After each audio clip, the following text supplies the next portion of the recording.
یاد میں تیری سب کو بھلا دوں، کوئی نہ مجھ کو یاد رہے۔ بسم اللہ الرحمن الرحیم۔ ان الحمد للہ نحمده ونستعینه ونستغفره، من يهده اللہ فلا مضل له ومن يضلل فلا هادی له، وأشهد أن لا إله إلا الله وحده لا شريك له، وأشهد أن سيدنا ونبينا وحبيبنا وشفيعنا وقرة أعيننا محمدا عبده ورسوله، صلى الله تبارك وتعالى عليه وعلى آله وأصحابه وأزواجه وذريته وبارك وسلم تسليما كثيرا، اما بعد فاعوذ باللہ من الشیطان الرجیم، بسم اللہ الرحمن الرحیم۔ والسابقون الاولون من المہاجرین والانصار والذین اتبعوہم باحسان رضی اللہ عنہم ورضوا عنہ۔ سبحان ربک رب العزۃ عما یصفون وسلام علی المرسلین والحمد للہ رب العالمین۔ اللہم صلی علی سیدنا محمد وعلی آل سیدنا محمد وبارک وسلم۔ اللہ تعالیٰ کی ہر انسان پر بے شمار نعمتیں ہیں۔ اگر کوئی انسان بیٹھ کے ان نعمتوں کی گنتی شروع کرے تو عمر گزر جائے گی مگر گنتی ختم نہیں ہوگی۔ کچھ نعمتیں بڑی ہیں، کچھ چھوٹی ہیں، کچھ نعمتیں عارضی ہیں اور کچھ نعمتیں باقی ہیں، لیکن سب سے بڑی نعمت جو اللہ تعالیٰ کسی کو عطا فرمائے، سب سے بڑی نعمت جو اللہ تعالیٰ کسی کو عطا فرمائے وہ دولت اور پیسہ، شہرت اور گاڑیاں اور کوٹھیاں نہیں ہیں، بلکہ سب سے بڑی نعمت جو اللہ تعالیٰ کسی کو عطا فرمائے وہ یہ ہے کہ اللہ راضی ہو جائے۔ اللہ کی رضا بہت بڑی نعمت ہے۔ اگر انسان اپنے آپ کو کینچیوں سے کتروا دے، آگ میں بھنوا دے اور تیل کی کڑھائی میں ابلوا دے اور اس کے عوض میں اللہ راضی ہو جائے تو سودا بہت سستا ہے۔ کسی چیز کی قیمت اس کے لیے کی گئی قربانیوں سے پتہ چلتی ہے۔ کسی چیز کی قیمت اس کے لیے کی گئی قربانیوں سے پتہ چلتی ہے۔ اللہ کی رضا کے لیے کرنے والوں نے وہ کچھ کیا کہ ہم تو اس کا تصور بھی نہیں کر سکتے۔ آدم علیہ السلام سے لے کر نبی اکرم رحمت دو عالم صلی اللہ علیہ وسلم تک 1,24,000 انبیاء کی قربانیاں کیوں؟ اللہ راضی ہو جائے۔ آدم علیہ السلام 40 برس روتے رہے۔ کتنے برس؟ مفسرین نے لکھا ہے کہ اگر تمام بنی آدم کے آنسو اکٹھے کیے جائیں تو اکیلے حضرت آدم کے سب سے زیادہ ہیں۔ اتنا روئے وہ اللہ کو راضی کرنے کے لیے۔ یا اللہ راضی ہو جاؤ، یا اللہ راضی ہو جاؤ، یا اللہ راضی ہو جاؤ، یا اللہ راضی ہو جاؤ، یا اللہ راضی ہو جاؤ۔ 40 برس روئے۔ سری لنکا سے چلے، روتے روتے روتے روتے پہاڑ، دریا، صحرا، جنگل، روتے روتے بالآخر بیت اللہ پہنچے، حرم مکی پہنچے اور اللہ نے توبہ قبول فرمائی۔ اس سے اندازہ لگائیے کہ اللہ کا راضی ہونا کتنا ضروری اور کتنی قیمتی نعمت ہے۔ نوح علیہ السلام 950 برس اپنی امت کو دعوت دیتے رہے، 950 برس تبلیغ کی انہوں نے۔ کتنے برس؟ ہم لوگ چلے کے لیے جاتے ہیں، تھک ہار کے واپس آتے ہیں، سروزے کے لیے جاتے ہیں، تھک ہار کے واپس آتے ہیں، محلے میں ایک دفعہ گشت کرتے ہیں، لوگ نہیں سنتے، آئندہ جانے کو دل نہیں کرتا۔ 950 سال، اور کیسے؟ رب انی دعوت قومی لیلا و نہارا، اے اللہ دن بھی دعوت دی، رات بھی دعوت دی۔ رب انی دعوت قومی لیلا و نہارا وانی کلما دعوتهم لتغفر لهم جعلوا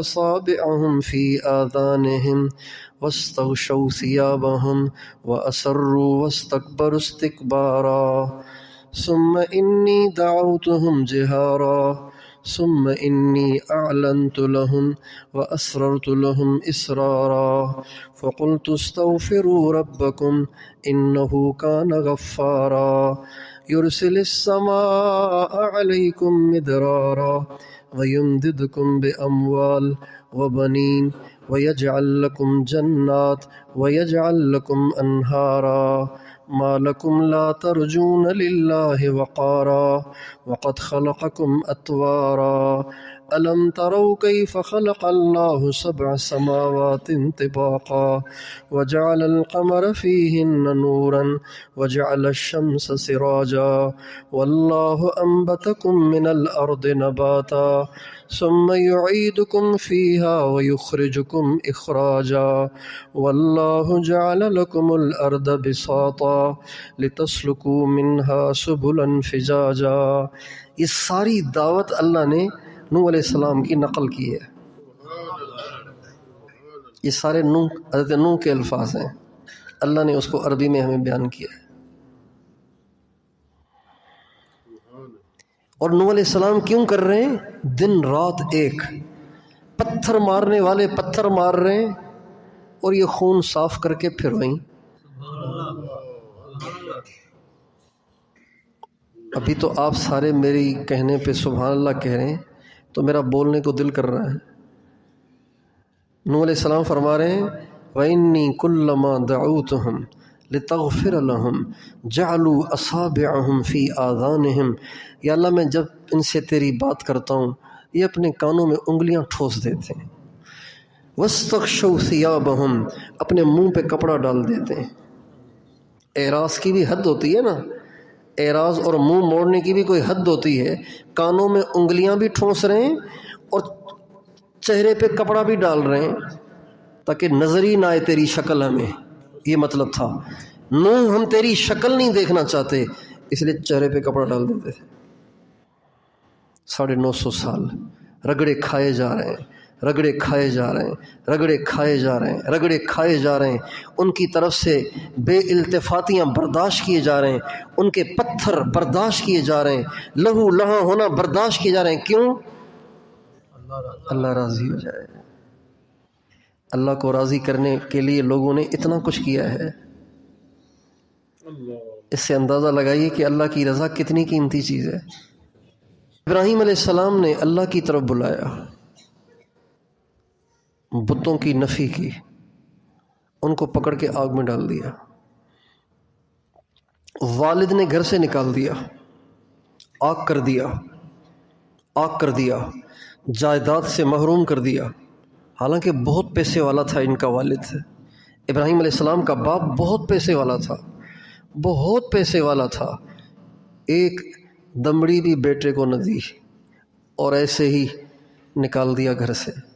حضرت ابراہیم علیہ السلام نے اپنی بیوی حضرت سارہ کو لیا، اولاد تو تھی نہیں، حضرت سارہ بیوی کو لیا اور اپنے بھتیجے حضرت لوط کو لیا اور فرمانے لگے وَأَعْتَزِلُكُمْ وَمَا تَدْعُونَ مِن دُونِ اللَّهِ وَأَدْعُو رَبِّي عسیٰ اللہ اکون بدعاء ربی شقیہ، میں تمہیں بھی چھوڑتا ہوں، تمہارے معبودوں کو بھی چھوڑتا ہوں، تمہارے اس وطن کو بھی چھوڑتا ہوں، صرف اللہ کے لیے۔ اب یہ واقعہ ہے بابل کا، عراق کا۔ عراق سے چلتے چلتے چلتے چلتے مصر آیا، پھر مصر سے فلسطین کی طرف گئے اور پھر فلسطین میں جا کے رہے۔ وطن کی قربانی، رشتہ داروں کی قربانی، جان اور مال کی قربانی، وراثت کی اور حصے کی قربانی، یہ ساری اپنی جان کی قربانی آگ میں پھینکنے کے لیے تیار ہو گئے، پھینکے جانے کے لیے تیار ہوئے۔ اگرچہ اللہ نے ان کو بچایا مگر انہوں نے تو جلانے میں کوئی کسر نہیں چھوڑی۔ حضرت ابراہیم جلنے کے لیے تیار ہو گئے تھے اللہ کو خوش کرنے کے لیے، اللہ کی رضا کے لیے، اللہ کی رضا کو پانے کے لیے حضرت ابراہیم نے اپنی جان آگ میں ڈالا جانا گوارا کر لیا۔ اچھا، پھر جب فلسطین تشریف لائے تو راستے میں حضرت ہاجرہ سے نکاح ہو گیا، لمبا واقعہ ہے۔ راستے میں حضرت ہاجرہ سے نکاح ہو گیا، ان سے بیٹا ہو گیا۔ جب بیٹا ہوا، اب یہ بیٹا ہوا ہے بڑھاپے میں جا کے، جوانی ساری اولاد سے محرومی میں گزر گئی، اب بڑھاپا آیا تو اللہ نے اولاد دے دی، وہ بھی دوسری بیوی سے۔ جب یہ اولاد ہوئی، حضرت اسماعیل ابھی دودھ پی رہے تھے تو اللہ تعالیٰ کا حکم ہوا بیوی کو بھی اٹھاؤ، بچے کو بھی اٹھاؤ، جہاں جبریل کہے وہاں چھوڑ کے آ جاؤ۔ اونٹنی پہ بٹھایا حضرت ہاجرہ کو اور دودھ پیتے حضرت اسماعیل کو، اور خود بھی بیٹھے۔ حضرت جبریل ساتھ ساتھ چلتے چلتے جہاں کہیں کوئی آبادی آتی، حضرت ابراہیم پوچھتے جبریل یہاں اتار لیں؟ کہ نہیں، اور آگے جائیے۔ چلتے چلتے 1 مہینے کی مسافت، جب مکہ معظمہ جہاں آج آباد ہے، جہاں کالے پہاڑ اور ریت کے ٹیلے، کوئی آدم زاد نہیں، کوئی درخت اور اس کا سایہ نہیں، کوئی چشمہ اور پانی کا قطرہ تک نہیں، جب وہاں پہنچے تو حضرت جبریل نے کہا ہاجرہ کو بھی اتار دیجئے، اسماعیل کو بھی اتار دیجئے اور آپ واپس تشریف لے جائیں۔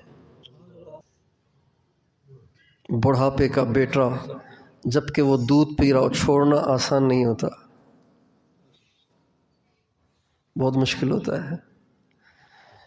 اور بیوی کو یوں کھلے آسمان تلے چھوڑ کے آنا ایک نبی کے لیے جو دنیا میں سب سے زیادہ رحم دل ہوتا ہے، نبی سخت دل نہیں ہوتا، نبی سب سے زیادہ رحم دل ہوتا ہے، اس نبی کے لیے اپنی بیوی کو جس سے اولاد بھی ہو گئی ہے اور دودھ پیتے بچے کو یوں تنے تنہا کالے پہاڑوں کے بیچ میں، نہ کہیں درخت کا سایہ، نہ کوئی چھت اور سائبان بنا ہوا، اور نہ کوئی پینے کا سامان، نہ کوئی کھانے کا سامان، وہاں چھوڑنے کا حکم ہوا۔ چنانچہ ان کو وہاں چھوڑ کے آ گئے۔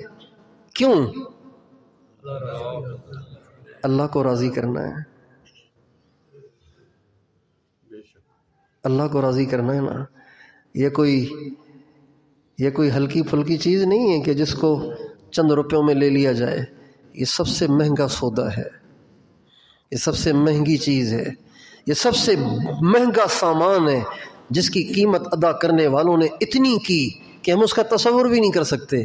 چنانچہ حکم ہوا اب واپس جائیں، تھوڑی سی کھجوریں، تھوڑا سا پانی حوالے کیا اور خود واپس چلے گئے۔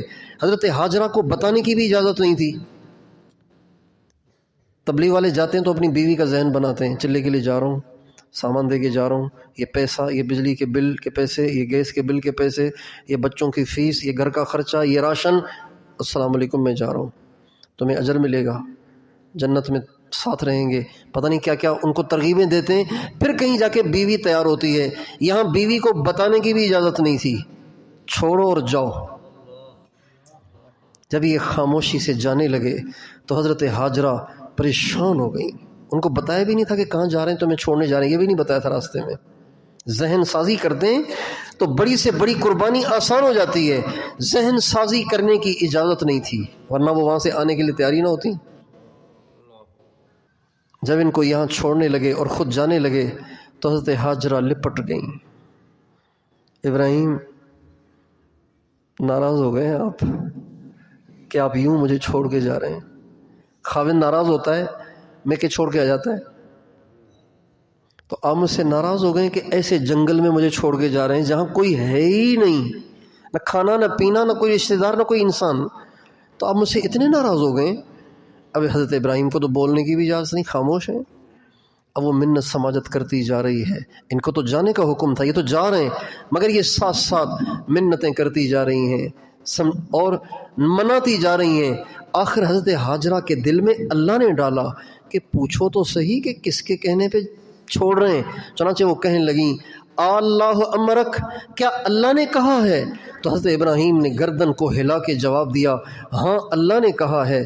تو فرمانے لگیں اذن لا یضیعن اللہ، اگر اللہ نے کہا ہے تو اللہ ہمیں ضائع نہیں کرے گا۔ اور چلے گئے واپس فلسطین۔ اب یہ بیچاری اکیلی بیٹھی ہیں یہاں پہ، اب اس پہ کیا بیتی؟ آپ کو تو ایک ہی قصہ معلوم ہے، مجھے تو ایک ہی قصہ معلوم ہے۔ پانی ختم ہو گیا تھا، صفا مروہ پہ دوڑیں لگائیں، حضرت جبریل آ گئے تھے اور آ کے پر مارا تو پانی نکل آیا، ہمیں تو یہی معلوم ہے۔ لیکن ان برس میں ایک ایک پل کیسا گزرا ہوگا، ہر دن کیسا گزرا ہوگا، ہر رات کیسی گزری ہوگی۔ ایک تو تنہائی کا خوف، بھیڑیوں کا خوف، سانپ، اور گرم علاقوں میں سانپ بھی بہت ہوتے ہیں، بچھو بھی بہت ہوتے ہیں، گرم علاقے بھی ہوں پہاڑی بھی ہوں تو بہت سانپ اور بچھو ہوتے ہیں۔ اکیلی عورت ذات، دودھ پیتا بچہ، صرف اپنی ٹینشن نہیں، دودھ پیتے بچے کی ٹینشن بھی کھائی جاتی تھی۔ برس ایسے گزارے، اور اس کے بعد پھر حضرت ابراہیم علیہ السلام کو ایک دفعہ آنے کی اجازت ملی تو یوں ملی کہ جاؤ جا کے دیکھ آؤ، لیکن آنے سے پہلے اپنے ہی ہاتھ سے گلے پہ چھری پھیر کے آؤ، اپنے ہی ہاتھ سے اپنے اس دودھ پیتے اس بچے کو جس کو چھوڑ کے آئے تھے اس کے گلے پہ چھری پھیر کے آؤ۔ چنانچہ حضرت ابراہیم علیہ السلام آئے اور بیوی سے کہا کہ بیٹے کو تیار کرو، میں نے اس کو کسی دوست سے ملوانے لے کر جانا ہے۔ چنانچہ اس نے تیار کیا، کپڑے پہنائے، نہایا دھویا، اور اب باپ کے ساتھ جا رہا ہے۔ برس کے بعد باپ کو دیکھا تو بچے کی خوشی کا کوئی ٹھکانہ ہو سکتا ہے؟ اب باپ کی انگلی میں انگلی ہے، چھلانگیں مارتے ہوئے جا رہے ہیں، خوشی خوشی جا رہے ہیں کہ ابو مجھے پتہ نہیں کون سے دوست سے ملوانے لے کر جا رہے ہیں۔ لیکن اس معصوم بچے کو کیا خبر کہ ابھی اس کی گردن سے خون نکلنے والا ہے، اب اس کی گردن پہ چھری پھیری جانے والی ہے۔ چنانچہ چلتے چلتے جب ایسی جگہ پہنچے جہاں کوئی نہیں تھا، اکیلے تھے، تو حضرت ابراہیم علیہ السلام اپنے بیٹے سے کہہ رہے ہیں یا بنی انی ارا فی المنام انی اذبحک فانظر ماذا تری، بیٹا مجھے حکم ہوا ہے کہ تمہیں ذبح کروں، تو سوچ کے بتا کیا کرنا چاہیے۔ فانظر کا مطلب ہے سوچ کے بتاؤ، جذبات کا فیصلہ نہ کرنا، فانظر غور کر کے بتاؤ کہ کیا کرنا چاہیے۔ اس کی دو وجہ تھیں۔ ایک وجہ یہ تھی کہ حضرت ابراہیم اپنے بیٹے کی ایمانی سطح دیکھنا چاہتے تھے، سوچ کے جو فیصلہ کیا جاتا ہے ایمانی سطح دیکھنا چاہتے تھے۔ 6 سال کا بچہ یا 5 سال کا یا 4 سال کا، عمر کی تعین نہیں لکھی کتابوں میں، فلما بلغ معه السعی، جب بچہ لگا دوڑنے، تو 4 سال والا بھی دوڑتا ہے، 5 سال والا بھی دوڑتا ہے، 6 سال والا بھی دوڑتا ہے۔ فانظر ماذا تری، سوچ کے جواب دینا کہ کیا کرنا چاہیے۔ تو حضرت ابراہیم، حضرت اسماعیل علیہ السلام نے بے دھڑک، بے سوچے سمجھے، فی البدی عجیب جواب دیا، یا ابت افعل ما تؤمر ستجدنی انشاء اللہ من الصابرین، ابو آپ کو جو حکم ہوا ہے نا آپ فوراً کریں، دیر مت کریں، دیر نہ کریں۔ ستجدنی انشاء اللہ من الصابرین، آپ دیکھنا آپ کا بیٹا آپ کو صبر کر کے دکھائے گا، لیکن یہ تب ہوگا اگر اللہ نے چاہا تو۔ بچے کا ایمان تو دیکھیے، کہہ رہا ہے اللہ نے چاہا نا تو پھر میں آپ کو دکھاؤں گا کہ صبر کیسے ہوتا ہے۔ بیٹا بھی ذبح ہونے کے لیے تیار ہو رہا ہے، باپ بھی ذبح کرنے کے لیے تیار ہو رہا ہے، کس کو راضی کرنے کے لیے؟ اللہ کا راضی ہونا کتنا قیمتی ہے۔ اللہ تعالیٰ یہ پوری کہانی قرآن میں سناتے ہیں. فلما اسلم وتلہ للجبین، جب ابراہیم نے اور اسماعیل نے فیصلہ کر لیا، وتلہ للجبین، اور لٹایا الٹا، پیشانی کے بل لٹایا الٹا. کیوں؟ یہ بیٹے نے مشورہ دیا تھا، بچے نے مشورہ دیا تھا، ابو آپ مجھے سیدھا لٹا کے ذبح نہ کریں، ایسے نہ ہو کہ آنکھیں آنکھوں سے ملیں آپ کو ترس آ جائے، الٹا لٹائیں. اللہ کا حکم پورا کرنا ہے نا بھائی. فلما اسلم وتلہ للجبین ونادیناہ ان یا ابراہیم قد صدقت الرؤیا انا کذالک نجزی المحسنین. جب انہوں نے لٹا لیا اور گلے پہ چھری پھیر کے زور لگانے لگے تو اللہ کہتے ہیں میں نے آواز دی، ابراہیم بس تمہیں چیک کرنا تھا، اور ہم نے تمہیں بھی پاس کر دیا، تمہارے بیٹے کو بھی پاس کر دیا، اور آج ہم فیصلہ کرتے ہیں کہ ہم تم سے راضی ہیں. اللہ کی رضا کتنی قیمتی چیز ہے. ہمارے نبی نے طائف کا سفر کیا طائف والوں کو دین کی دعوت دینے کے لیے. طائف والوں نے ہمارے نبی کو پتھر مارے، سرداروں نے بےزتی کی. اچھا آپ ہیں نبی، اللہ کو اور کوئی ملا ہی نہیں آپ کے سوا.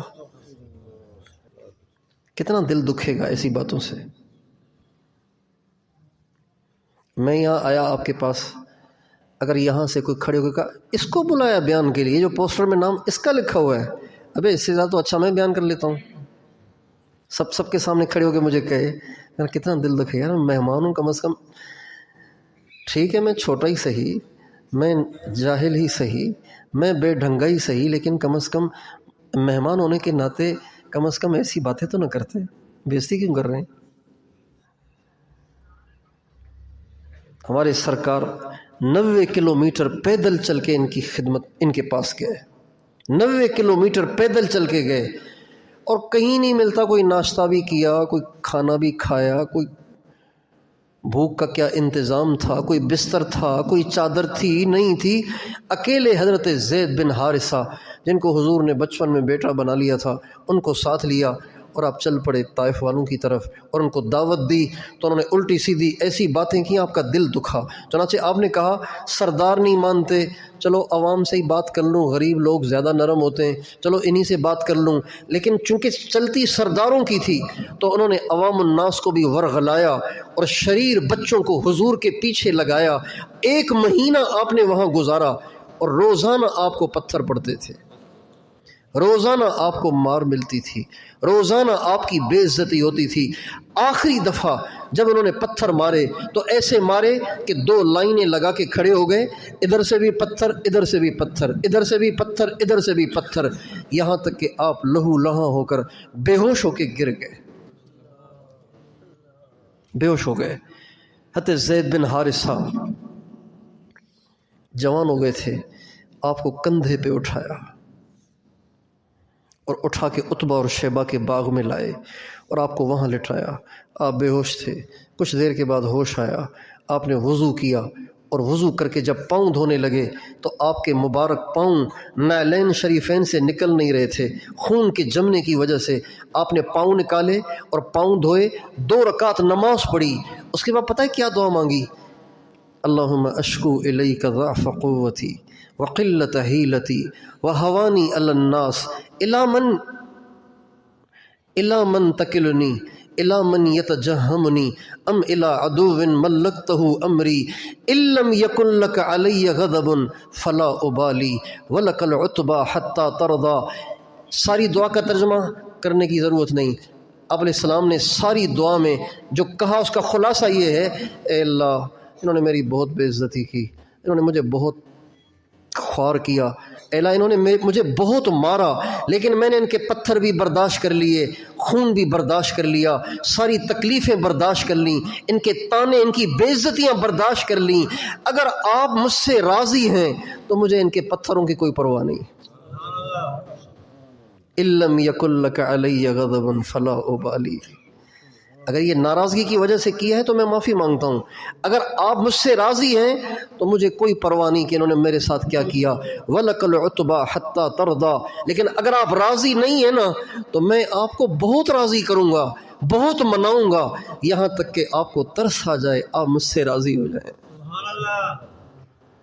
اللہ کا راضی ہونا کتنا قیمتی ہے کہ حضور لہو لہاں ہیں، لہو لہاں ہیں، بے سر و سامان ہیں، پردیس میں دشمنوں کے ہاتھوں مار کھا رہے ہیں، اور اس وقت بھی کہہ رہے ہیں وَلَكَ الْعُتْبَى حَتَّى تَرْضَى، میں تجھے مناؤں گا یہاں تک کہ تو مجھ سے راضی ہو جائے. اللہ کا راضی ہونا کتنا ضروری اور کتنا اہم اور کتنا قیمتی ہے. ہماری نظروں میں گاڑی کی قیمت ہے، کوٹھی کی قیمت ہے، بنگلے کی قیمت ہے، خوبصورت بیوی کی قیمت ہے، خوبصورت لڑکی کی قیمت ہے، کپڑوں کی قیمت ہے، موبائل کی قیمت ہے، دنیا کے ساز و سامان کی قیمت ہے. ہماری نظروں میں اگر قیمت نہیں ہے تو وہ اللہ کی رضا کی قیمت نہیں ہے. حضرات صحابہ کرام کی ساری قربانیاں کیوں؟ اللہ راضی ہو جائے. صحابیات کی قربانیاں کیوں؟ اللہ راضی ہو جائے. اہل بیت کی قربانیاں کیوں؟ اللہ راضی ہو جائے. حضرت بلال تپتی ہوئی ریت پہ لٹائے جا رہے ہیں، ان کے سینے پہ چٹان ہے اور ان کے گلے میں رسی ہے اور ان کو گلیوں میں گھمایا جا رہا ہے اور ان پہ تالیاں پیٹی جا رہی ہیں اور ان کا مذاق اڑایا جا رہا ہے، لیکن حضرت بلال ہٹنے کا نام ہی نہیں لے رہے. اپنے موقف اور اپنے نظریے کو چھوڑنے کے لیے ایک پلک جھپک کے لیے تیار نہیں ہو رہے. کیوں؟ اللہ راضی کرنا ہے. حضرت خباب کو تپتے ہوئے انگاروں پہ لٹایا جا رہا ہے اور ان انگاروں سے ان کا خون بہہ رہا ہے، ان کی چربی بہہ رہی ہے، اس سے وہ انگارے بجھ رہے ہیں، لیکن حضرت خباب ایک انچ بھی اپنے موقف سے ہٹنے کے لیے تیار نہیں ہے. کیوں؟ یہ تکلیفیں کیوں برداشت کر رہے ہیں؟ اللہ راضی ہو جائے.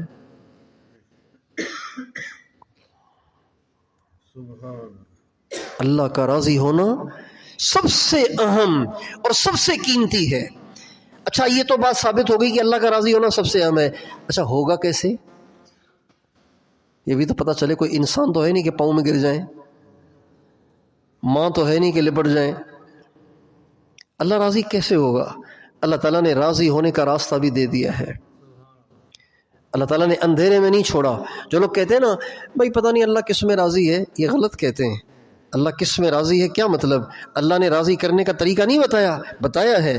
چنانچہ اللہ تعالیٰ قرآن پاک میں فرماتے ہیں والسابقون الاولون من المہاجرین والانصار والذین اتبعوہم باحسان رضی اللہ عنہم ورضوا عنہ. اللہ تعالیٰ فرماتے ہیں وہ جو شروع میں جنہوں نے ہجرتیں کی، حضرت ابوبکر، حضرت عمر، حضرت عثمان، حضرت علی، حضرت عمار، حضرت خباب، حضرت بلال، حضرت طلحہ، حضرت زبیر، حضرت سعد بن ابی وقاص، حضرت ابو عبیدہ بن جراح، حضرت عبد الرحمن بن عوف، حضرت سعید بن زید، حضرت مقداد، حضرت مصعب بن عمیر، یہ شروع والے لوگ اللہ فرماتے ہیں میں ان سب سے راضی ہوں. تو ہم تو ان میں سے ہیں نہیں، ہمارے لیے کیا ہوگا؟ تو اللہ تعالیٰ فرماتے ہیں والذین اتبعوہم باحسان، جو ان کے نقش قدم پر چلے احسان کے ساتھ، میں ان سے بھی راضی ہوں. واضح ہو گئی نا بات؟ اللہ کو راضی کرنا مشکل تھوڑی ہے. والسابقون الاولون من المهاجرين والانصار والذين اتبعوهم باحسان رضي الله عنهم ورضوا عنه واعد لهم جنات تجري تحتها الانهار خالدين فيها ذلك الفوز العظيم. یہ سب سے بڑی کامیابی ہے کہ ان سے خدا راضی ہو گیا ہے. اللہ نے ان کے لیے جنتیں بنائی ہیں جس کے نیچے دریا بہتے ہیں اور یہ اس میں ہمیشہ رہیں گے.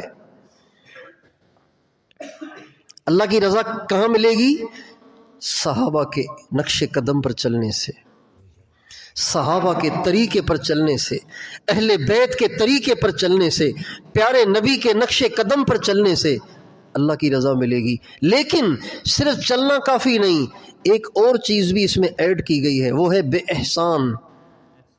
اتباع ہو احسان کے ساتھ. علماء بیٹھے ہوں گے یہاں، اس میں اللہ نے لفظ با کہا ہے. یہ با جو ہے نا، الباء للالصاق، با چپکانے کے لیے ہے، ملانے کے لیے ہے. اللہ تعالیٰ فرماتے ہیں صحابہ کی اتباع تب میری رضا کا ذریعہ بنے گی جب یہ احسان کے ساتھ چپکی ہوئی ہو، اس کے ساتھ احسان چپکا ہوا ہو. اچھا احسان کیا ہوتا ہے؟ احسان کیا ہوتا ہے؟ کسی غریب کے ہاتھ میں 100 روپے پکڑانا؟ نہیں، یہ احسان نہیں. احسان کیا ہے؟ حضرت جبریل نے ہمارے نبی سے پوچھا مل احسان یا رسول اللہ، یا رسول اللہ یہ احسان کیا ہے؟ آپ نے فرمایا ان تعبد اللہ کانک تراہ فان لم تکن تراہ فانہ یراک. اللہ کی عبادت ایسے کر گویا تو اللہ کو دیکھ رہا ہے. اس کیفیت سے کر، اس کیفیت سے کر گویا تو اللہ کو دیکھ رہا ہے. عاشق اگر محبوب کے کسی کام میں لگا ہوا ہو، بس یہ میری آزمائش ہے، اس کو رہنے دیں، آپ تشریف رکھیں، اس کو بھگتنا ہے.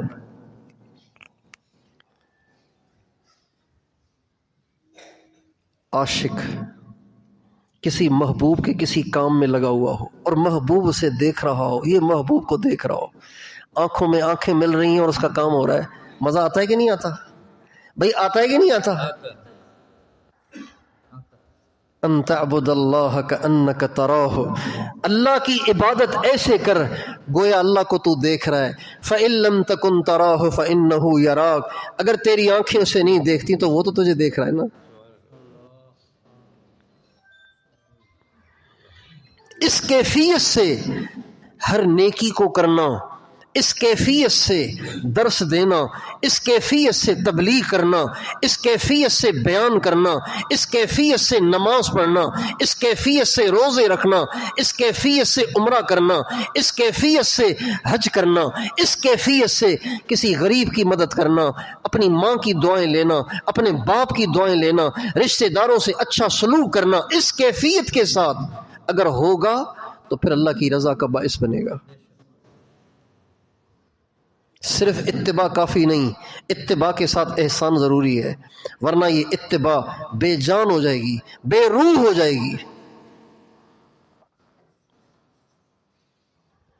اور یہ جو تصوف اور سلوک ہے نا، مشائخ بیعت کرتے ہیں، لوگ ان کے مرید ہوتے ہیں، پھر وہ ذکر بتاتے ہیں، پھر وہ اعمال کرتے ہیں، پھر مراقبہ ہوتا ہے. یہ جتنے تصوف کے اعمال ہیں نا، یہ اس احسان کو حاصل کرنے کے لیے ہیں. بہت سے لوگ کہتے ہیں یار یہ کیا پیری مریدی، یہ کون سا چکر ہے، یہ کون سا چکر ہے، یہ پیری مریدی حضور کے زمانے میں تھا کیا؟ یہ جو تصوف ہے، یہ جو سلوک ہے، یہ جو بیعت کرنا اور مشائخ کے اعمال کا اہتمام کرنا ہے، یہ اس احسان کو حاصل کرنے کے لیے ہے. تو احسان تو مطلوب ہے، اس کے بغیر تو اللہ کی رضا نہیں ملے گی. رضا کے لیے اللہ نے احسان کی شرط لگائی ہے. اور اللہ کے کرم پہ قربان جائیں کہ اللہ نے ہم گناہ گاروں کی تسلی کے لیے اس عبارت کو، اس آیت کو جس انداز سے ذکر کیا ہے، ہم گناہ گاروں کو اس سے بڑی تسلی ہوتی ہے. مثال سے بات سمجھ میں آئے گی، مثال سے سمجھ میں آئے گی، آپ کی توجہ ہوگی تو بات سمجھ میں آئے گی، پھر آپ کو اس آیت کے سننے پڑھنے میں مزہ آئے گا. نبی کریم صلی اللہ علیہ وسلم نے حج کے موقع پہ اپنا سر منڈوایا. بھائی آپ کی توجہ ہے، یہ آنا جانا لگا رہے گا، آپ توجہ یہاں رکھیں. پیارے نبی نے حج کے موقع پہ سر منڈوایا، ٹنڈ کروائی، سر منڈوایا. کچھ صحابہ نے بال کتروائے، چھوٹے کروائے، لیکن چھوٹے انہوں نے کروائے جن کے بال لمبے تھے. احرام کھولنے کے لیے بال کٹوانا اس کے لیے جائز ہے جس کے بال لمبے ہوں، تو ایک پورے کے بقدر کٹوا دے. اور اگر بال ہیں ہی چھوٹے سے تو پھر کٹوانے سے احرام نہیں کھلے گا. اگر احرام کھول لیا تو اس پہ دم آ جائے گا. تو عورتوں کو آواز جا رہی ہے؟ ٹھیک ہے، بس اب بات ختم کر رہا ہوں میں، آزمائش تھی گزر گئی. اچھا جی سنیں، توجہ دیں. آپ علیہ السلام نے سر منڈوایا، بعض صحابہ نے بال کٹوائے، آپ علیہ السلام نے جو سر منڈوایا تو آپ نے دعا دی، اللہم اغفر للمحلقین، اے اللہ جنہوں نے سر منڈوایا ان کی بخشش کر، اے اللہ جنہوں نے سر منڈوایا ان کی بخشش کر۔ حضور کی دعا۔ تو جنہوں نے سر منڈوایا نہیں تھا، بال کٹوائے تھے، انہوں نے کہا والمقصرین، اور یا رسول اللہ پھر کٹوانے والوں کا کیا ہوگا؟ ان کی دعا بھی تو فرمائیں۔ آپ نے دوبارہ دعا دی، اللہم اغفر للمحلقین، اے اللہ جنہوں نے سر منڈوایا ان کی بخشش کر۔ تو صحابی نے دوسری دفعہ کہا والمقصرین، جنہوں نے کٹوایا وہ، آپ نے فرمایا اللہم اغفر للمحلقین، اے اللہ بخشش کر ان کی جنہوں نے سر منڈوایا۔ تیسری دفعہ انہوں نے کہا والمقصرین، اور فرمایا والمقصرین، اور ان کی بھی۔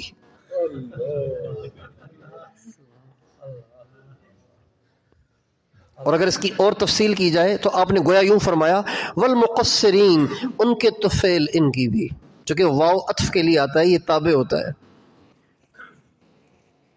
تو محلقین مطبوع ہیں اور مقصرین تابع ہیں۔ یا اللہ جنہوں نے بال کٹوائے ہیں نا ان کی بھی بے شک بخشش کر، لیکن ان کے طفیل اصل وہ ہیں۔ اب آپ سمجھ گئے محلقین اور مقصرین میں فرق سمجھ گئے؟ ان کے لیے خصوصاً دعا اور ان کے لیے ان کے طفیل گریبی میں۔ اب آپ اس آیت میں آئیے، اللہ تعالیٰ فرماتے ہیں والسابقون الاولون من المہاجرین والانصار، اور وہ جنہوں نے ابتدا میں ہجرتیں کی، نصرتیں کی، اللہ کے نبی کی جان سے مال سے مدد کی۔ آگے بنتا تو یہ تھا کہ اللہ فرماتے رضی اللہ عنہم ورضوا عنہ، ان سے اللہ راضی ہے، یہ اللہ سے راضی ہے، اور ان سے بھی جنہوں نے ان کے نقش قدم پہ زندگی گزاری۔ بنتا تو یہ تھا، چونکہ ہم تو چھوٹے لوگ ہیں، بعد والے لوگ ہیں، اور ان جیسے بن ہی نہیں سکتے۔ اللہ کے کرم پہ قربان جائیں، 15ویں صدی کے گناہ گاروں کی تسلی کے لیے صرف ان کے لیے دعا نہیں فرمائی، بلکہ ان دونوں کو ملا کے پھر فرمایا ان سب سے میں راضی ہوں۔ بات واضح ہو گئی؟ سنیے، والسابقون الاولون من المہاجرین والانصار والذین اتبعوہم بإحسان رضی اللہ عنہم ورضوا عنہ۔ اب یہاں اپنی رضا کا جو اعلان کیا ہے وہ اگلوں پچھلوں سب کو ملا کے کیا ہے۔ وہاں دعا منڈوانے والوں کے لیے تھی اور بعد میں ان کو بھی ڈال دیا۔ یہاں ایسے نہیں کیا، بلکہ یہاں اگلوں پچھلوں سب کو ملا کے ایک وقت میں اپنی رضا کا پروانہ جاری کیا۔ یہ ہماری تسلی کے لیے ہے، یہ ہماری حوصلہ افزائی کے لیے ہے کہ تم 15ویں صدی کے نہ تم نے نبی کو دیکھا، نہ صحابہ کو دیکھا، نہ اہل بیت کو دیکھا، نہ جبریل کو دیکھا، نہ قرآن کو اترتے دیکھا، نہ جانوروں کو نبی کے قدموں میں سجدے کرتے دیکھا، نہ درختوں کو گواہی دیتے دیکھا۔ تم نے تو کچھ بھی نہیں دیکھا، تم نے تو فیس بک دیکھا، انٹرنیٹ دیکھا، ننگے سر دیکھے عورتوں کے، اور بے پرد عورتیں دیکھیں، بے حیائی کا ماحول دیکھا۔ اس میں بھی جب تم صحابہ کے نقش قدم پہ چلے اور احسان کے ساتھ چلے تو میری نظر میں تم اور وہ سب برابر ہیں۔ یہ اللہ نے ہمیں تسلی دی ہے آخری دور کے مسلمانوں کو۔ والسابقون الاولون من المہاجرین والانصار والذین اتبعوہم بإحسان رضی اللہ عنہم ورضوا عنہ۔ اللہ راضی ہے، اور اللہ راضی ہو جائے تو پھر اور کیا چاہیے؟ حدیث میں آتا ہے کہ جب جنت والے جنت میں جائیں گے تو اللہ تعالیٰ ایک دن سارے جنت والوں کے پاس پیغام بھیجے گا۔ ہر جنتی کے پاس فرشتہ آئے گا، ان ربکم یقرئکم السلام ویستزیرکم، تمہارا رب تمہیں سلام پیش کرتا ہے اور تمہیں ملاقات کے لیے بلوا رہا ہے۔ چنانچہ سارے جنتی اللہ سے ملاقات کے لیے جمع ہو کے ایک خاص جگہ ہے وہاں جائیں گے۔ سارے جنتی مرد عورتیں سب کے سب جائیں گے، چنانچہ وہاں اللہ تعالیٰ کا دیدار ہوگا۔ کیا ہوگا؟ کس کا؟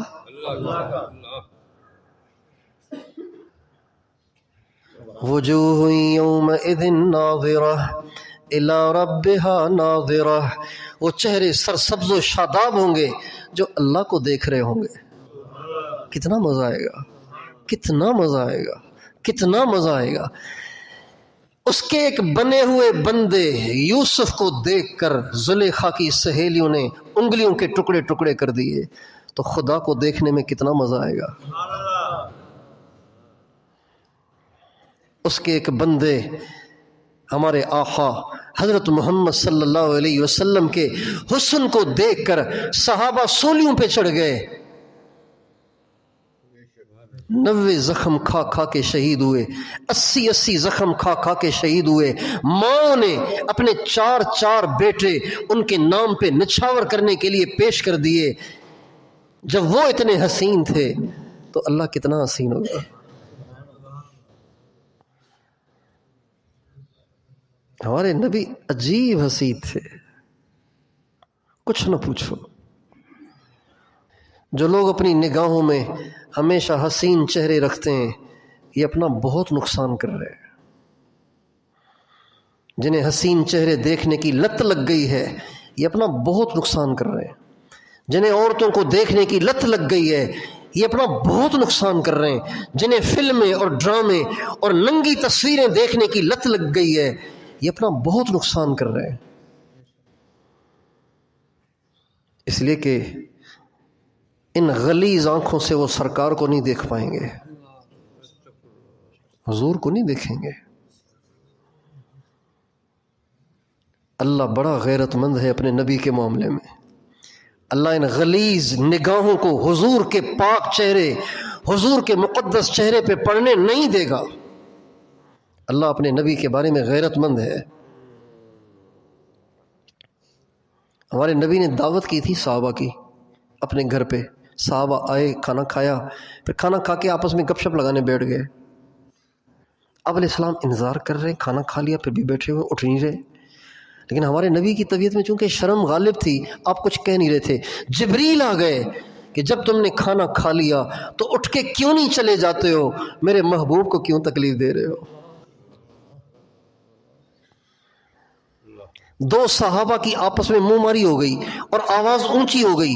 اللہ تعالیٰ نے فرمایا لا ترفعوا اصواتکم فوق صوت النبی ولا تجہروا له بالقول کجہر بعضکم لبعض ان تحبط اعمالکم وانتم لا تشعرون۔ اپنی آواز کو میرے نبی کی آواز سے اونچا مت کرو، ورنہ تمہاری ساری زندگی کی نیکیاں برباد کر دوں گا اور تمہیں پتہ بھی نہیں چلے گا۔ اللہ اپنے نبی کے بارے میں اتنے غیرت مند ہیں، تو ننگی فلمیں دیکھنے والوں کی گندی نگاہوں کو اللہ حضور کے پاک چہرے پہ پڑھنے دے دیں گے؟ نہیں دیں گے، نہیں دیں گے، نہیں دیں گے۔ عقل بھی نہیں مانتی۔ اس لیے انہیں توبہ تائب ہونا چاہیے، انہیں اللہ سے معافی مانگنی چاہیے، اس لیے کہ توبہ سے اللہ دھو دیتا ہے، صاف کر دیتا ہے، پاک کر دیتا ہے، 0 میٹر کر دیتا ہے۔ حضرت حسان بن ثابت کہتے ہیں وَأَحْسَنَ مِنْكَ لَمْ تَرَ قَطُّ عَيْنٌ وَأَجْمَلَ مِنْكَ لَمْ تَلِدِ النِّسَاءُ خُلِقْتَ مُبَرَّأً مِنْ كُلِّ عَيْبٍ كَأَنَّكَ قَدْ خُلِقْتَ كَمَا تَشَاءُ۔ کتنا مزیدار وہ فنکشن اور وہ محفل ہوگی، وہ مجلس ہوگی جس میں سرکار سامنے ہیں اور حضرت حسان بن ثابت سامنے کھڑے ہو کر مخاطب کر کے کہہ رہے ہیں حضور آپ سے زیادہ حسین کسی آنکھ نے کبھی نہیں دیکھا ہوگا، آپ سے زیادہ جمیل کسی ماں نے جنا نہیں ہوگا۔ اور حضور جب آپ کے حسن میں، آپ کے چہرے انور میں، آپ کے کردار میں، آپ کے اخلاق میں، آپ کی سیرت میں اور صورت میں غور کرتا ہوں تو یوں سمجھ میں آتا ہے جیسے اللہ نے آپ کو آپ سے پوچھ پوچھ کے بنایا ہے۔ آرڈر پہ چیز بے عیب بنتی ہے نا، آرڈر پہ جو چیز بنتی ہے، ریڈی میڈ کپڑے ہوتے ہیں نا، کبھی بازو لمبے کبھی پانچے لمبے، لیکن جو اپنے ناپ سے سلوائے جاتے ہیں وہ پورے ہوتے ہیں۔ خلقت مبرأ من كل عیب كأنك قد خلقت كما تشاء. اللہ بناتا گیا اور آپ بتاتے گئے، آپ بتاتے گئے، اللہ بناتا گیا. ما ان مدحت محمدا بمقالتی لیکن مدحت مقالتی بمحمدی. کسی نے حسان سے کہا تو اللہ کے نبی کی بہت اچھی تعریفیں کرتا ہے. حضرت حسان بن ثابت کہنے لگے میری تعریفوں سے حضور کی شان نہیں بڑھتی، میری تعریفوں سے میری تعریفوں کی شان بڑھ جاتی ہے. میرے اشعار سے حضور کی قیمت نہیں بڑھتی، حضور کے نام سے میرے اشعار کی قیمت بڑھ جاتی ہے. ما ان مدحت محمدا بمقالتی لیکن مدحت مقالتی بمحمدی. اما عائشہ فرماتی ہیں لنا شمس وللآفاق شمس وشمسی خیر من شمس السماء فإن الشمس تطلع بعد فجر وشمسی طالع بعد العشاء. آسمان کے پاس بھی ایک چمکتا سورج ہے، ہمارے پاس بھی ایک چمکتا سورج ہے. آسمان کا سورج، آسمان کا سورج میرے والے سورج کے حسن کو پہنچ ہی نہیں سکتا، اس لیے کہ وہ تو صبح نکلتا ہے جبکہ ویسے ہی روشنی ہوتی ہے. ہمارے والا سورج تو عشاء کے بعد نکلتا ہے جب گھپ اندھیرا ہوتا ہے. یہ ہمارے نبی کی شان میں اما عائشہ نے کہا. اور ایک بار فرمانے لگیں لوامی زلیخا لو رأین جبینہ لآثرن بالقطع القلوب علی الید. وہ عورتیں جنہوں نے زلیخا کو لان تان کیا کہ تو لونڈے پہ عاشق ہو گئی ہے، جب انہوں نے حضرت یوسف کے حسن کو دیکھا تو اپنی انگلیوں کے ٹکڑے ٹکڑے کر دیے اور ان کو پتہ ہی نہ چلا. اگر وہ عورتیں جنہوں نے حضرت یوسف کے حسن کو دیکھ کے انگلیوں کے ٹکڑے کیے تھے میرے محمد کے حسن کو دیکھتی تو اپنے دلوں پہ چھریاں چلا کے اپنے کلیجوں کے ٹکڑے کر دیتی. حضور اتنے حسین تھے. حضور سے جنت میں ملاقات ہوگی یوں بالمشافہ، غلام جھکے جائیں گے، حضور ان سے پیار فرمائیں گے.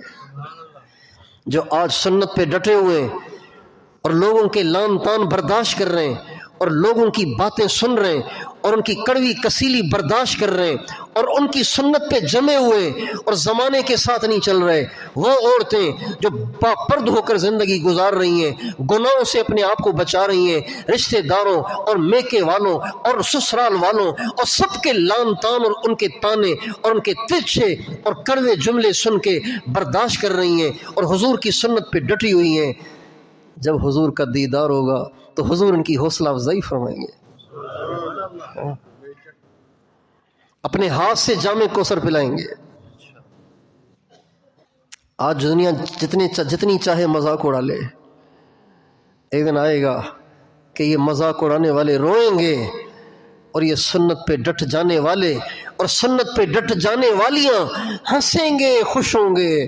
جب سرکار کا دیدار ہوگا تو سارے دکھ درد بھول جائیں گے. جب حضور سے ملاقات ہوگی تو پھر دکھ یاد رہیں گے کیا؟ بولیے. جب سرکار سے ملاقات ہوگی اور حضور مسکرا کے دیکھیں گے، سلام کا جواب دیں گے، مصافحے کے لیے ہاتھ بڑھائیں گے، اور ایسے بھی خوش قسمت ہوں گے جن کے لیے آقا باہیں پھیلائیں گے. ہمارے ایک بزرگ گزرے حضرت مولانا اسماعیل صاحب،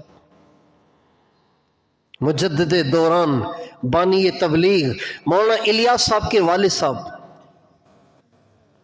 مولانا اسماعیل صاحب. جب ان کا انتقال ہوا تو بہت بڑا مجمع آیا تھا ان کا جنازہ پڑھنے کی، چونکہ یہ میواتیوں کے پیر تھے، میواتیوں کے مرشد تھے مولانا اسماعیل صاحب. اس لیے مولانا الیاس صاحب نے تبلیغ کا کام بھی میواتیوں سے شروع کیا. تو میواتیوں کے پیر تھے، تو پیر فوت ہوا تو بہت بڑی دنیا آ گئی تھی جنازہ پڑھنے کے لیے. اب جب رش ہوا تو جنازے کو لے جانے میں دشواری پیش آئی، ٹائم زیادہ لگ گیا. تو اس زمانے کے ایک عارف کو مولانا الیاس صاحب کی کشف میں زیارت ہوئی اور فرمانے لگے بھائی میرے ورثاء سے کہو جلدی میرا جنازہ قبر پہ پہنچاؤ، اس لیے کہ مجھے شرم آ رہی ہے کہ حضور اور صحابہ قبر پہ میرا انتظار کر رہے ہیں. یہ واقعہ مولانا زکریا صاحب نے لکھا ہے، شیخ الحدیث صاحب نے لکھا ہے. کتنا مزہ آئے گا. آج ایک عورت کا میری بیٹی کے پاس میسیج آیا کہ عبداللہ صاحب سے کہیں کہ میں نے رشتہ داروں کے اتنے تانے سنے کہ اب میں تھک گئی ہوں، شرعی پردے پہ اتنے تانے دیے مجھے کہ اب میں تھک گئی ہوں۔ میں نے اس کو جواب بھیجا کہ حضرت بلال نہیں تھکے، آپ بہت جلدی تھک گئی، حضرت خباب تو نہیں تھکے، آپ بہت جلدی تھک گئیں، حضرت سمیہ تو نہیں تھکیں، ابو جہل بدبخت نے شرمگاہ میں برچھا مارا اور شہید ہوئیں، اور یہ اسلام کی سب سے پہلی شہیدہ ہیں۔ ہم باتیں سن کے تھک جاتے ہیں۔ اللہ ہمیں سنت پہ جمائے رکھے، اپنے نبی کا سچا غلام بنا دے، حضور کا دیدار ہوگا، اللہ کا دیدار ہوگا، اللہ سے ملاقات ہوگی۔ ہمارے نبی کا ارشاد ہے جب پہلی دفعہ اللہ دیدار کرائے گا تو اللہ ہنس رہا ہوگا، اللہ ہنس رہا ہوگا، اور ہر بندی سے الگ الگ پوچھے گا کیا حال ہے، میرے مہمان خانے میں کوئی تکلیف تو نہیں، ٹھیک تو ہونا۔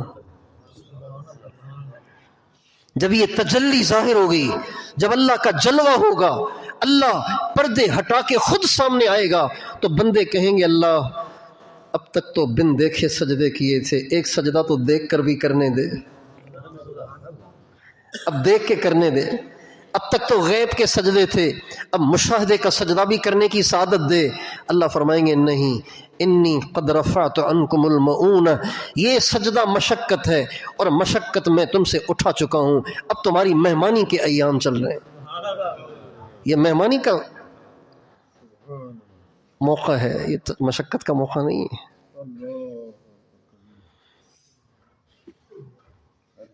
عاشقوں سے پوچھیں کہ بن دیکھے بھی سجدوں میں کتنا مزہ ہے، جن کی نگاہیں پاک رہتی ہوں اور جن کی زبانیں قابو میں رہتی ہوں، سچ پوچھیں ان کے لیے دنیا کی سب سے لذیذ چیز سجدہ ہوتا ہے، لیکن نگاہ پاک ہونی چاہیے، زبان قابو میں ہونی چاہیے، یہ دو چیزیں کنٹرول کر لیں، پھر دیکھنا سجدے میں کیسا مزہ آتا ہے۔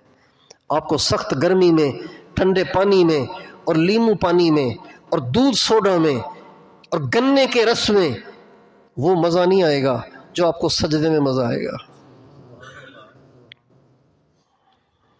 کبھی اے حقیقت منتظر نظر آ لباس مجاز میں، کہ ہزاروں سجدے تڑپ رہے ہیں میری جبین نیاز میں۔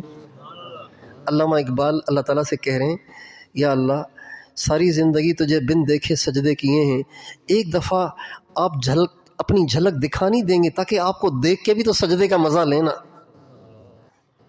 یا اللہ اگر آپ اپنی تجلی دکھا دیں تو میری پیشانی میں ہزاروں سجدے بے تاب ہیں نکلنے کے لیے۔ والذین یبیتون لربہم سجدا وقیاما، یہ وہ ہیں جن کی راتیں سونے میں نہیں، جن کی راتیں سجدے میں گزرتی ہیں، سجدن وقیامن۔ سجدن کا تذکرہ پہلے کیا ہے، قیامن کا تذکرہ بعد میں کیا ہے، حالانکہ قیام پہلے ہوتا ہے، سجدہ پہلے ہوتا ہے، قیام پہلے ہوتا ہے، لیکن اللہ تعالیٰ نے سجدے کا تذکرہ پہلے کیا اس لیے کہ انہیں سجدے میں زیادہ مزہ آتا ہے۔ والذین یبیتون لربہم سجدا وقیاما والذین یقولون ربنا اصرف عنا عذاب جہنم ان عذابها کان غراما انہا ساءت مستقرا ومقاما۔ ساری رات نمازیں پڑھتے ہیں، ساری رات اللہ کے سامنے روتے ہیں، پھر جب دعا کرنے کا وقت آتا ہے تو یہ نہیں کہتے بڑے تیر مار لیے ہم نے، اتنی عبادت کر لی تیری، اب تو خوش ہونا، یوں نہیں کہتے، بلکہ کہتے ہیں یا اللہ ہماری عبادتیں کس کام کی، اے کریم ہمارے گناہوں کی وجہ سے ہمیں لگ رہا ہے کہ جہنم ہماری طرف لپک کے آ رہی ہے، تو اتنی مہربانی کر کہ اس جہنم کو ہم سے ہٹا دے۔ ربنا اصرف عنا عذاب جہنم۔ اس لیے کبھی بھی دین کا کام کر کے اکڑنا نہیں چاہیے۔ 2-4 روزے لگا لیے، 2-4 چلے 4 مہینے لگا لیے، اب جی ہم سے بہتر ہی کوئی نہیں، ایسے نہیں۔ چند سال مدرسے میں پڑھ لیا، جی میرے جیسا تو علامہ ہی کوئی نہیں، ایسے نہیں۔ 2-4 دن تہجد پڑھ لی، کسی بزرگ سے بیعت ہو کے چند تسبیحاں پڑھ لیں اور سمجھ رہے ہیں کہ میں تو بڑا نیک اور بزرگ بن گیا. ایسے نہیں، ایسے نہیں. ہمیشہ اپنے لیے جہنم کا خوف رہے. اللہ تو بھائی اللہ تعالیٰ کو راضی کرنے کا اللہ تعالیٰ ہمیں شوق عطا فرمائے، اس کی ہمیں طلب لگ جائے، اس کی ہمیں تڑپ لگ جائے کہ مجھے اللہ کو راضی کرنا ہے، مجھے اللہ کو خوش کرنا ہے، مجھے اللہ کو حاصل کرنا ہے. ہر وقت اس کی تڑپ ہو، طلب ہو، اور اس کے لیے جستجو ہو اور کوشش ہو. اللہ تعالیٰ سے دعا ہے کہ اللہ تعالیٰ مجھے اور آپ کو اپنی کامل رضا مرنے سے پہلے پہلے عطا فرمائے. وآخر دعوانا ان الحمد للہ رب العالمین.